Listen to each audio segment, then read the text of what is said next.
আসসালামু আলাইকুম। সাতক্ষীরা থেকে আমি শুভ। আজকে চলে আসছি আমরা জঞ্জু হানুক ভিলেজে।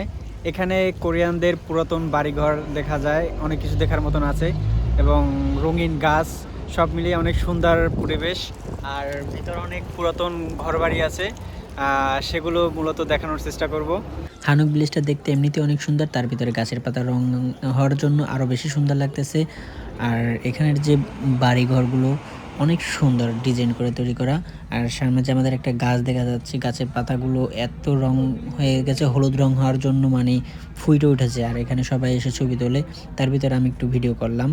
আর আমাদের সামনে আবার আছে যে খ্রিস্টানদের একটা গির্জা, এখানে এসে সবাই ছবি তোলে এবং গির্জার ভিতরে অনেক কিছু দেখার মতন আছে, কিন্তু আমাদের সময়ের জন্য আমরা ঢুকতে পারিনি। এরিয়াটা বড়র কারণে আমরা সব দেখাতে পাচ্ছি না। তো এখন আমরা যে মেন স্পটটা, যে হানুক ভিলেজটা, যে বাড়িঘর পুরাতন, সেখানে আমরা ঢুকবো। এখান থেকে মূলত ঢুকতে হয় টিকিট কাইটা। আর সামনে যে এই যে ছোট ছোট ঘর দেখা যাচ্ছে এত সুন্দর ডিজাইন করে, এবং ওদের যে ভিতরে আলমারি আছে, এটা অনেক পুরাতন আলমারি, এবং নিচে ওদের কার্পেট লাচা আছে। আর যে যে এক একটা যে দরজা দরজা অনেক পুরাতনগুলো, এগুলো মোটামুটি আমরা গ্রামাঞ্চলে যারা থাকি তারা দেখেছি, এবং আমাদেরও এরকম ছিল। কিন্তু ওদের বাড়িগুলো, রুমগুলো ছোট হয়ে থাকে এবং দেখতেও অনেক সুন্দর। চালাগুলো যে কত সুন্দর ডিজাইন করে মানে তৈরি করছে, সত্যি দেখার মতো। আর ওদের বাড়িঘর এগুলো প্রায় 25-30 বছর বয়স হয়ে গেছে, কিন্তু এখনো কিছু হয় নাই। অনেক ওরা তৈরি করছে অনেক মজবুত করে। আর এখানে মূলত দর্শনার্থীদের জন্য রাখছে যে তারা এসে দেখবে ওদের পুরাতন যে ঐতিহ্যগুলো, সেগুলো এই যে হানুক ভিলেজটা আছে মূলত সেখানে দেখা যায়। আর আমাদের সামনে আরো অনেক ছোট ঘর আছে, আর এরিয়াটা অনেক বড়, আর এখানে অনেক অনেক ঘর আছে। আর ওদের যে পরিবেশের স্থানগুলো কত সুন্দর করে নকশা করা। আর এই যে এখানে পুরাতন একটা ঢেকি, যেটা আমাদের গ্রাম অঞ্চলে অনেক আগে দেখা যেত, এখন হয়তো বা বিলুপ্ত হয়ে গেছে, কিন্তু কোরিয়ানদের যে ঐতিহ্যটা সেটা এখনও ওরা রেখে দিয়েছে। যে ওদের যে আগে ওরা কী রকমের এই ঢেকি দিয়ে কী করতো, এরকমের কিছু একটা আছে। আর এই আরও সামনে যে ঘরগুলো, আর সব থেকে হলো ওদের রুমগুলো ছোট ছোট থাকে, আর পুরাতন হয়তো বা আসবাবপত্র এগুলো কোরিয়ানরা এগুলো এইটা হলো জঞ্জু শহরের থেজোয়াজিন, তার হয়তো বা বিচার কার্যালয়, যেখানে হয়তো বা কোনো বিচার টিচার করা হতো, এমনটা হয়তো বা কিছুটা হতে পারে। আর এখানে বসেই হয়তো বা সে এগুলো বিচার করত।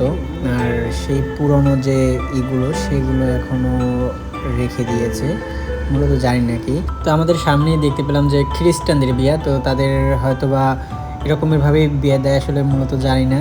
সবাই গান গেয়ে হাত নাড়িয়ে করতেছে। তো সামনে যে আমাদের একটা বাড়ি দেখতে পাচ্ছি, সেখানে হয়তো বা কোরিয়ানদের যে পুরাতন যে কিছু একটা আছে, হয়তো বা ভিতরে ঢুকে হয়তো বা দেখা যাবে যে এর ভিতরে কি আছে। তো উঠতে হলে একটা সিঁড়ি আছে, সিঁড়ি দিয়ে উঠতে গেলে মানে মাথায় তা খাওয়ার মতন একটু ব্যাপার স্যাপার আছে, এর জন্য সাবধানে উঠতে হবে। দেখি যে ভিতরে কি আছে, ভয়ের কিছু আছে কিনা। আসলে ভয়ের তেমন কিছুই নাই, কিন্তু এখানে হয়তো বা যে কোরিয়ানরা যে কোনো কিছু মানে নথিপত্র বা এমন কিছুটা যে এখানে বসে ওরা করতো, এবং সেই নথিপত্রগুলোই আবার এই যে কাছের ভিতর আছে, সেই কাছের ভিতর রেখে দিয়েছে। সেটা মানে দর্শনার্থীদের জন্য ওদের পুরনো নথিপত্র এগুলো হয়তো বা। আর তারপরে আমরা আর একটা রুমের ভিতরে আসলাম, সেখানে এসে সবাই বসে ছবি টবি তুলে। আর এখানে আবার থেজনজিনের ছবি আঁকার মতন একটা প্লেস, সবাই এসে এখানে ছবি আঁকে। তো তার ফাঁকে আমিও একটা ছবি এঁকে ফেললাম, জানি না কেমন হয়েছে, মোটামুটি আর কি ভালো হয়েছে। সবাই যেরকমের আঁকে সেরকম একটু আঁকার চেষ্টা করেছি আর কি। আর এটা হচ্ছে পালকি, এখানে এসেছে যে রাজা থেজনজিন, সে হয়তো বা এই পালকিতে চড়ে বা তার ফ্যামিলি চড়ে কোথাও যেত। আর এটা যখন জাপানের সাথে যুদ্ধ হয়েছে, তখন তারা যুদ্ধের প্ল্যানিং এগুলো দিয়ে মানে করতো, যে কীরকমের কি যুদ্ধ করতে হবে বা এরকমের কিছুটা বোঝানো হয়েছে আর কি। আর এগুলো সব সৈনিক, মানে সৈনিকগুলোদের কীরকমের সাজাতে হবে সেটাই হবে হয়তো বা। তো এখান থেকে আমরা বের হয়ে একটু সামনে যাব। আর সামনে যে যে পোশাকগুলো দেখা যাচ্ছে এগুলো মূলত ভাড়া দেয়। এগুলো হচ্ছে কোরেদের আগের ঐতিহ্যবাহী পোশাক। এগুলো পরে অনেকেই ছবি টবি তোলে আর কি। আর আজকের পরিবেশটা সব থেকে সত্যি অনেক সুন্দর ছিল। আর হানুক মাহলটা অনেক বড় এরিয়া, তো মোটামুটি যতটুকু পারছি ভিডিও করার চেষ্টা করেছি। আর পাশে বাজার আছে, এগুলো অনেক আগের বাজার, তো সেই বাজারগুলো এখনও আছে। আর মানে ওদের সব জিনিসগুলোই অনেক পরিপাটি বা সুন্দরভাবে পরিষ্কার আছে যেটা।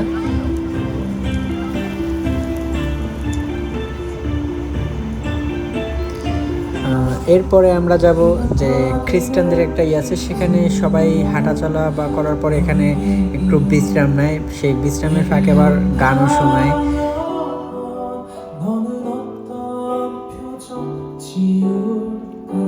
সব থেকে আজকে সারাদিনটা আমাদের অনেক ভালো গেছে। সর্বশেষে আমরা এইখানটা পিক তুলছি আর রোদ পেয়েছি, এর জন্য অনেক ভালো লাগছে। আর ভিতরের পরিবেশটা সব মিলেই অনেক ভালো ছিল।